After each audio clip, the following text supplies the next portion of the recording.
Guys, they just killed Colonel Gaddafi's son. Saif al-Islam Gaddafi, age 53, was assassinated by 4 masked gunmen who came into his residency, disabled his cameras and shot him fatally. Apparently, he was going to be the one to reunite Libya into one strong country. So if that is the case, that just makes the whole situation a lot more sad. As of now, there hasn't been an identified motive for the assassination. However, Libya's Attorney General's office has reported to be investigating this killing, though motives and perpetrators as of now has not been publicly identified. It's sad to see. Let me know in the comment section down below your thoughts about this whole situation.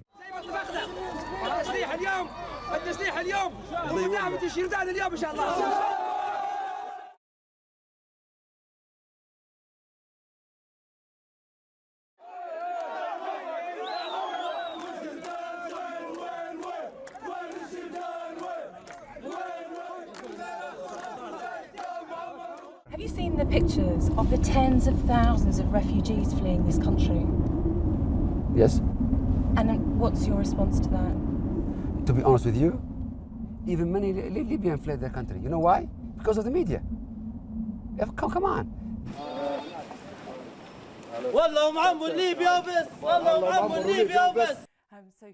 I was invited to meet Colonel Gaddafi's son to explain to the world his father's thinking and what the regime's next move will be. Because he has been assessed by doctors. Do you know how that has gone? He's been looked at by specialists. He's in the hospital right now, and he's really sick. If you believe he's innocent, do you have a theory on who is guilty, who did carry out the Lockerbie bombing? No, not at all.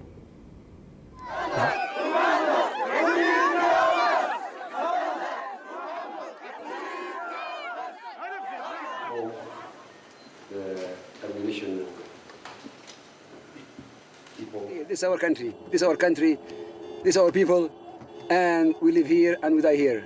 And we are going to win, because the people are with us.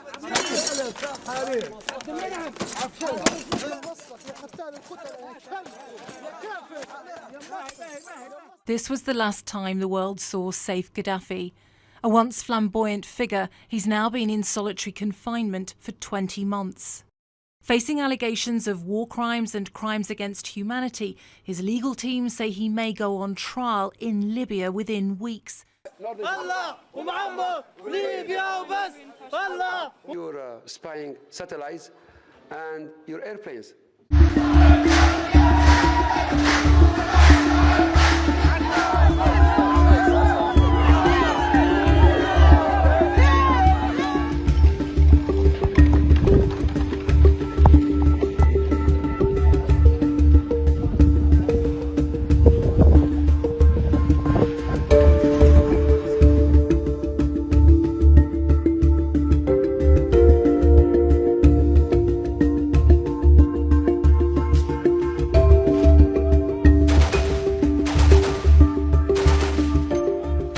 This is our country. We live here, we die here. We will never, ever surrender to those terrorists. Libyan nation is so united now. We are so strong.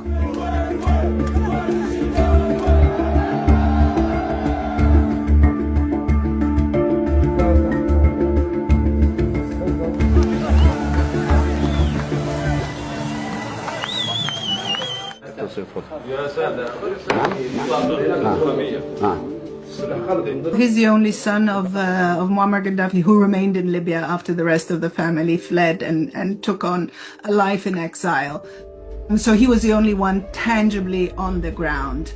He didn't have a real political project, but he was aspiring at some point, or at least pretending at some point, to be able to come back to power. And he was leveraging, I think, the nostalgia that many Libyans felt towards the old regime.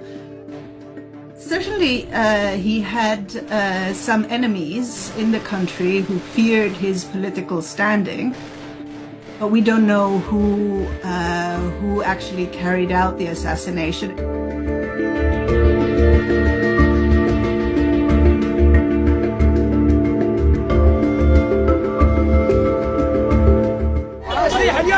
التسليح اليوم ونعمة الشردان اليوم إن شاء الله.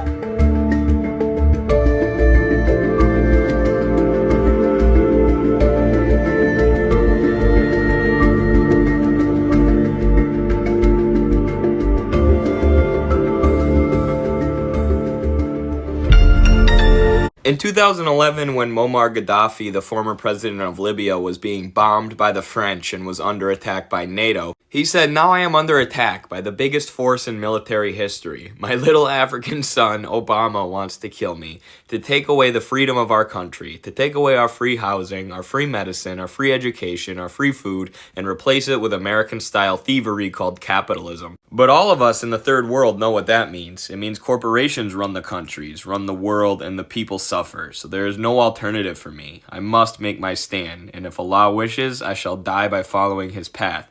The path that has made our country rich with farmland, with food, and health. Of course, Gaddafi was eventually killed by NATO-backed insurgents, and since Libya has gone from one of the most prosperous countries in all of Africa to a country with extreme poverty that's in an utter state of chaos, they essentially have no central government anymore, and open-air slave markets have returned to the country. And the reason I laugh at the part about Obama is because Obama's presidency was pitched as this amazing thing for black people. Look, we have a black person as president, all our problems are solved. But then Obama continued to do the work of the military-industrial complex in the U.S. empire. Breaking news. Muammar Gaddafi's son has just been assassinated.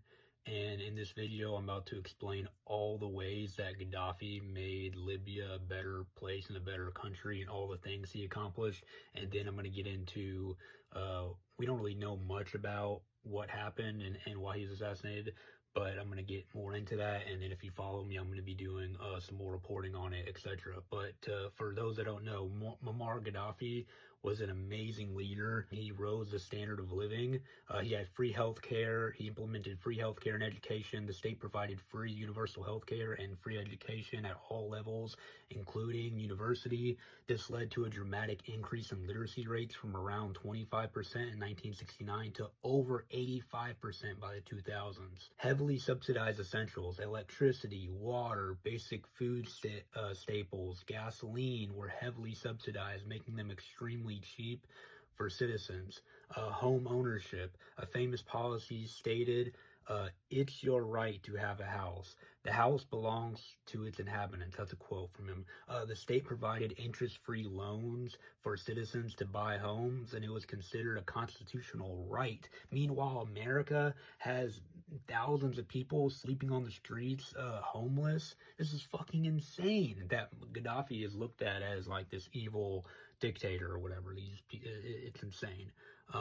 Economic infrastructure and wealth distribution, nationalization of oil. He nationalized the oil industry in the 1970s, directing revenues towards state projects and welfare programs rather than foreign companies. Like all these foreign companies, they want to come into Africa and Venezuela and all these different places and extract their oil so then it can then go to these oil companies. Fuck that.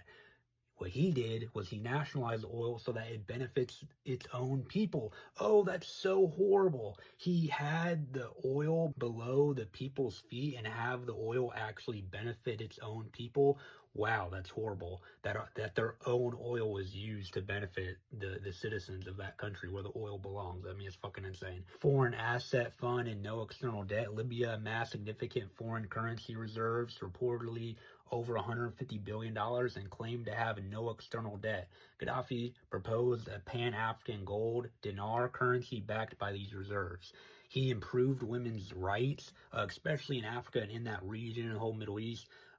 People look at it as like women's rights, not, especially like certain other countries, but Libya was especially a country where women had equal pay laws. They had right to education and work and military service. He had an all-female bodyguard unit, which is like dope as shit. Like hella like Libyan baddies were like trained killers, and they were like his personal bodyguard. It was super dope. I had like an archive post on that back on my Instagram before it got banned. He invested in Africa. He was anti-imperialist, vocal critic of Western colonialism and neocolonialism. He was gaining support from many in the global South. Gaddafi was the shit. Okay, back to his son that just got assassinated. So many people looked at his son as someone that could unite Libya, because after Gaddafi was killed by the U.S.-funded terrorists, Libya sunk horribly. It turned into this complete shithole, and now it has slavery. There was modern slavery reported in Libya. So yeah, they killed Gaddafi because he's this evil dictator, and then now look where they're at. It's a way horrible country, one of the worst countries in the world. So yeah, Gaddafi was a shit. And they just assassinated his son. I will be doing more reporting on this as more information comes out. So follow me and watch my podcast at Droko Gang, same as I have on here. That's what's dangerous about Gaddafi. The troublesome thing about Gaddafi is that when he took over in 1969, he took over a country that was like Saudi Arabia, a country of mass misery, a lot of rich oil that went into the pockets of a few rich. And when his colonel's revolution took over, they got rid of the rich. They took all their extra houses and gave them to the poor. They put out a land reform program. They put out a public free school program. They started a national health medical program, something that we Americans still don't have. The Libyans have it. He planted 40 million trees and started massive irrigation and ecological reclamation. These are some of the things that Gaddafi did, and that's a dangerous example to the Arab world. He took a bigger chunk of the oil revenues and reinvested them into the needs of his own people. And the per capita earnings of the Libyan people are the highest in the Arab world, the highest in the third world. You didn't hear that in the media, did you? You didn't hear that on Dan Rather's tonight. That's what's dangerous about Gaddafi. Gaddafi's son has reportedly been assassinated. It's been stated that gunmen stormed his home with no warning. Guys, if this is true, Libya isn't just grieving, it's up for grabs. Let's not forget Libya holds the largest oil reserves on the continent. 48 billion barrels, more than Nigeria, more than Algeria. Listen, Saif al-Islam wasn't just a name. He was the comeback plan. Polling second in 2021, tribal backing, deep legacy, wanted by the ICC, but still one of the few names that could hold Libya together. And now he's gone. Gone just as the US and France re-entered quiet talks with the goal to compete with Nigeria because Nigeria wasn't playing ball, to crown a new oil titan in Africa. So if we're talking motives, think oil access, asset control, gold reserves. The IMF said Libya could hit 100 billion GDP by 2027 if it stabilised, but it hasn't. Italy's chasing gas, China's iron infrastructure, Russia's Wagner still lurking, UAE and Turkey fund rival militias, and the West silent on camera and active off of it. No leader, no elections, just chaos. And chaos makes access easier. If this was a hit, it wasn't personal, it was strategic, because Libya isn't unstable by accident. Instability is leverage, and if Libya falls deeper, it's not just Libya that loses. Nigeria and Algeria lose pricing power. Niger, Chad, Sudan feel the fallout. More migrants, more violence, more foreign support. This is how they move. One vacuum, one death, one quiet deal, then it's gone. Contract by contract, barrel by barrel. And if France and the US take this, it's not just a regional win, it's global leverage. Energy dominance shifts back to the West. BRICS loses ground, China gets blocked, Africa gets undercut. So what's the solution? Not another press release, not another empty African Union statement. This needs a real energy alliance led by Nigeria, Algeria, Angola, and Egypt. Top producers, real leverage, a united bloc that sets red lines. No foreign contracts without regional consultation. No coups ignored when resources are in play. Diplomatic pressure backed by defence agreements. Continental oil isn't just a product, it's a power source. And if Africa doesn't defend it, someone else will own it. The continent is in play. And the silence, if it comes, it will be a decision. Let's talk in the comment section. What are your thoughts here, man? Listen, this is a big deal, you know. This is a big deal. الذي بيته من الزجاج لا يرجم الناس بالحجارة. من أنتم؟ دقت ساعة العمل، دقت ساعة الزحف، دقت ساعة الانتصار. لا رجوع، إلى الأمام، إلى الأمام، إلى الأمام. ثورة، ثورة. Today, the government of Libya announced the death of Muammar Gaddafi. This marks the end of a long and painful chapter for the people of Libya. Hillary Clinton meets Gaddafi's son in 2009. Check out her reaction after Gaddafi's death in 2011. Watch till the end. I am very pleased to welcome Minister Gaddafi here to the State Department. We deeply value the relationship between the United States and Libya. Wow. Unconfirmed. Yeah, unconfirmed. Yeah. Unconfirmed reports about Gaddafi being captured. And that is the land of unconfirmed reports. Yes, we came, we saw, he died. This marks the end of a long and painful chapter for the people of Libya. who now have the opportunity to determine their own destiny in a new and democratic Libya. For 4 decades, the Gaddafi regime ruled the Libyan people with an iron fist. Basic human rights were denied, innocent civilians were detained, beaten, and killed, and Libya's wealth was squandered.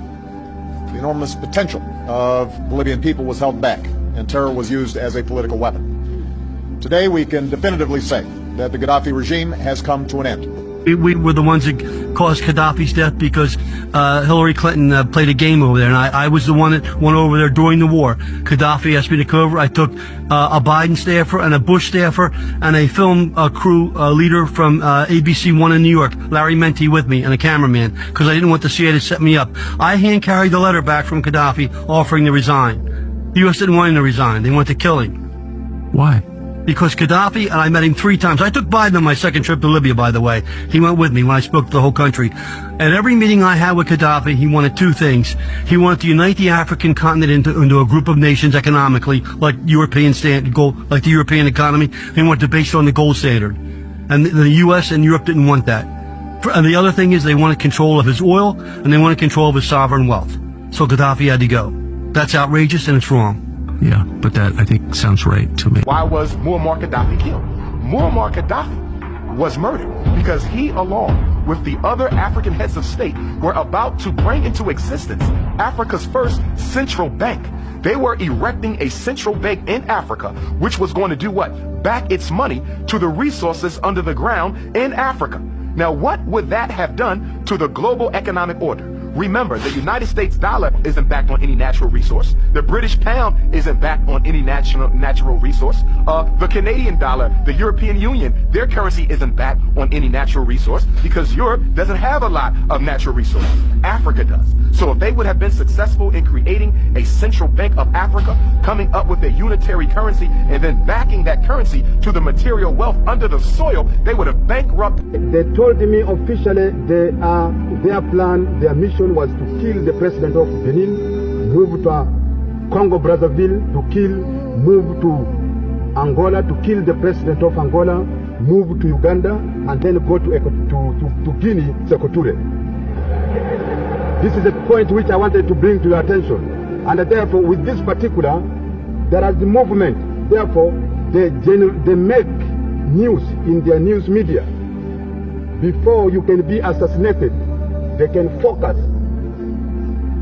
from the world opinion that you are murderer, you are this, you are this, you are this. But they wanted to draw the attention of the world that you are very bad while they have already planned everything. But God is there with us. How about Al-Qaeda?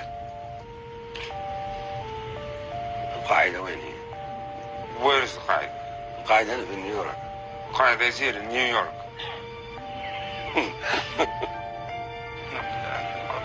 من هو بن لادن؟ Who is he, Bin Laden? He committed a heinous act. هو بن لادن عملها. Bin Laden made this heinous act. You don't think what Osama bin Laden did was wrong? هو كان في إحدى الطائرات اللي ضربت الإبراج. Was he on board one of those aircraft that hit the tower? But he took credit for sending them. لا هذا شيء ثاني لكن. This is another thing. يعني ما أعتقدش الآن بين يدينا حكم قانوني ضد بن لادن بخصوص. I don't think that in front of us we have a court sentence vis-a-vis Bin Laden or in this regard. يعني الإرهابيين اللي ضربوا نيويورك ما هوش أفغان. The terrorists who hit New York are not from Afghan. They're not Afghani.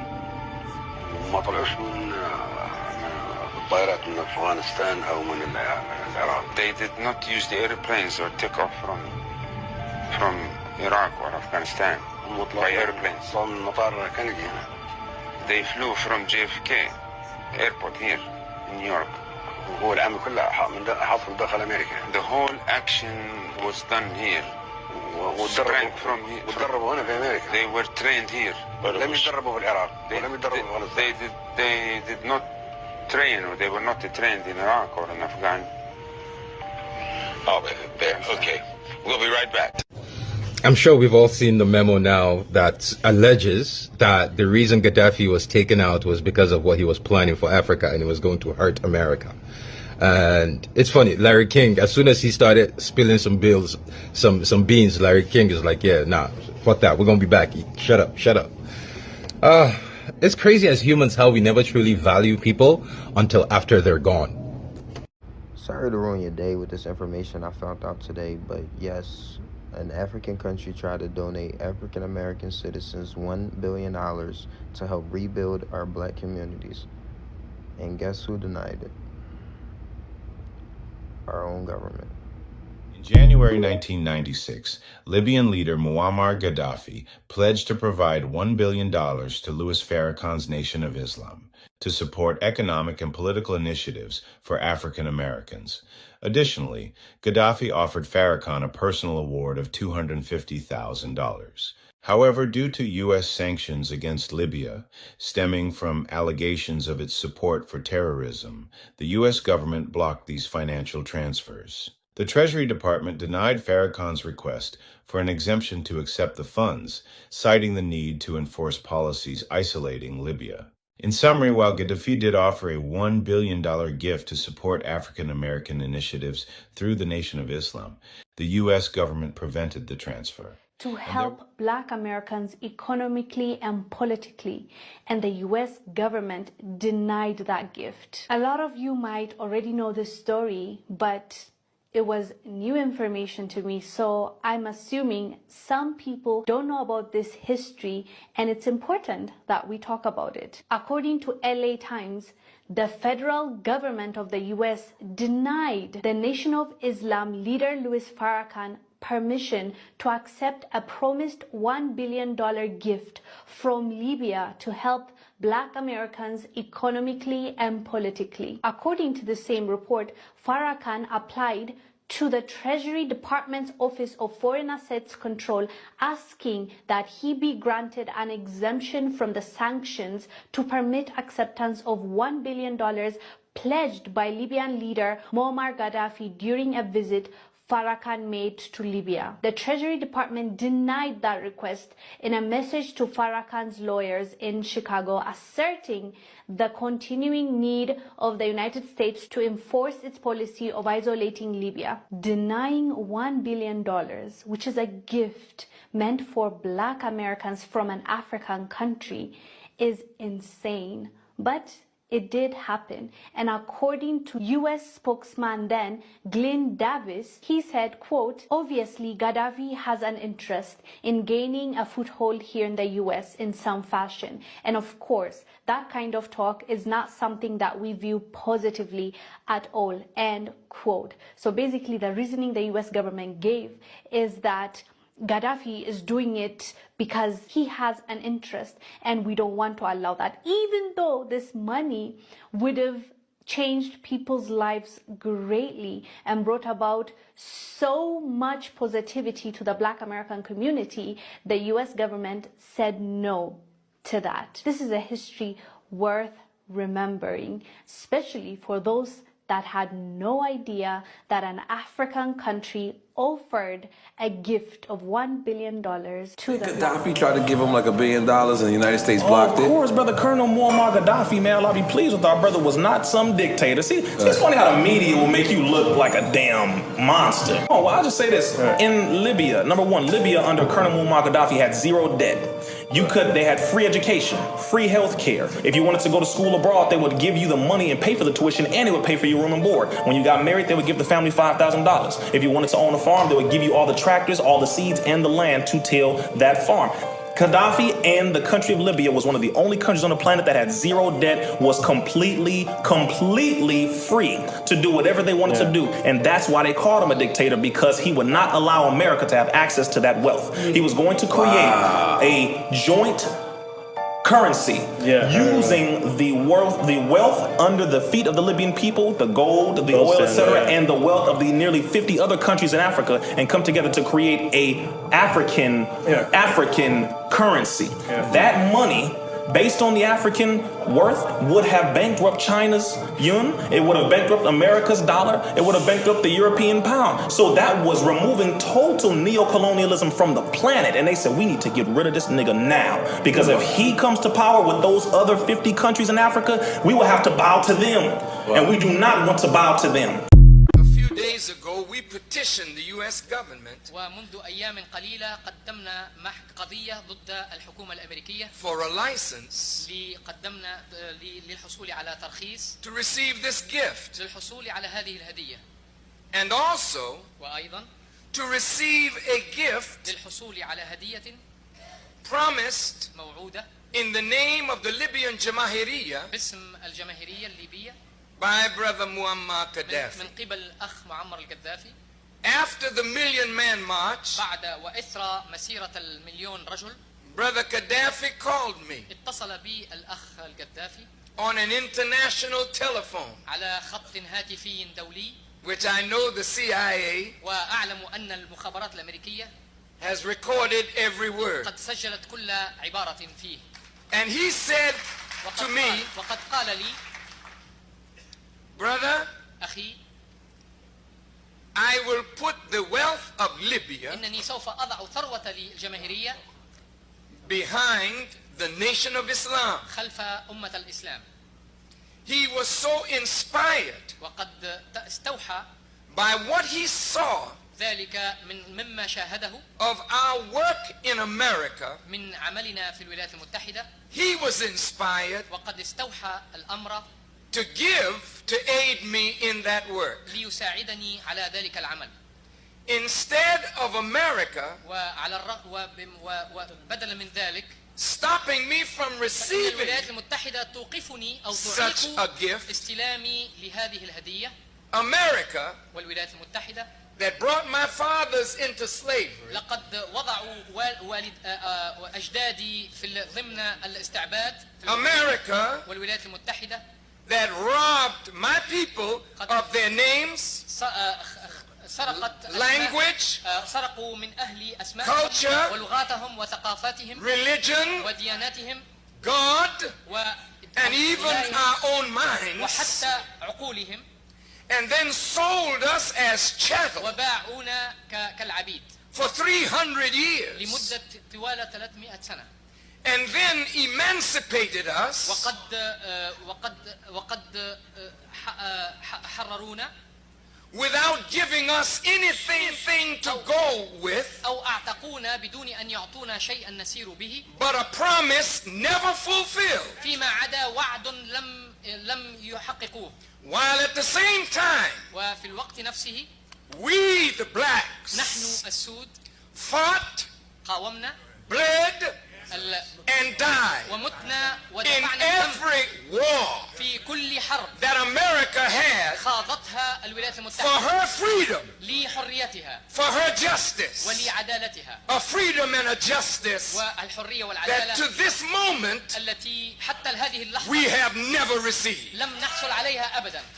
Instead of وبدلا من ذلك blocking this prize بدلا من إعاقة هذه الجائزة and brother Muammar Gaddafi والأخ معمر القذافي from offering me aid ومنعه من تقديم أي مساعدة لي that I might aid the homeless, التي يمكنني مساعدة أولئك الذين ليس لهم أي ملجأ, the poor who are sleeping under bridges and in cardboard الذين boxes, ينامون تحت الجسور, those who are set with violence and drugs because they have no jobs and they have no hope. هؤلاء الذين يتعرضون للعنف للعزف والمخدرات لأنهم لا يملكون أي مأوى.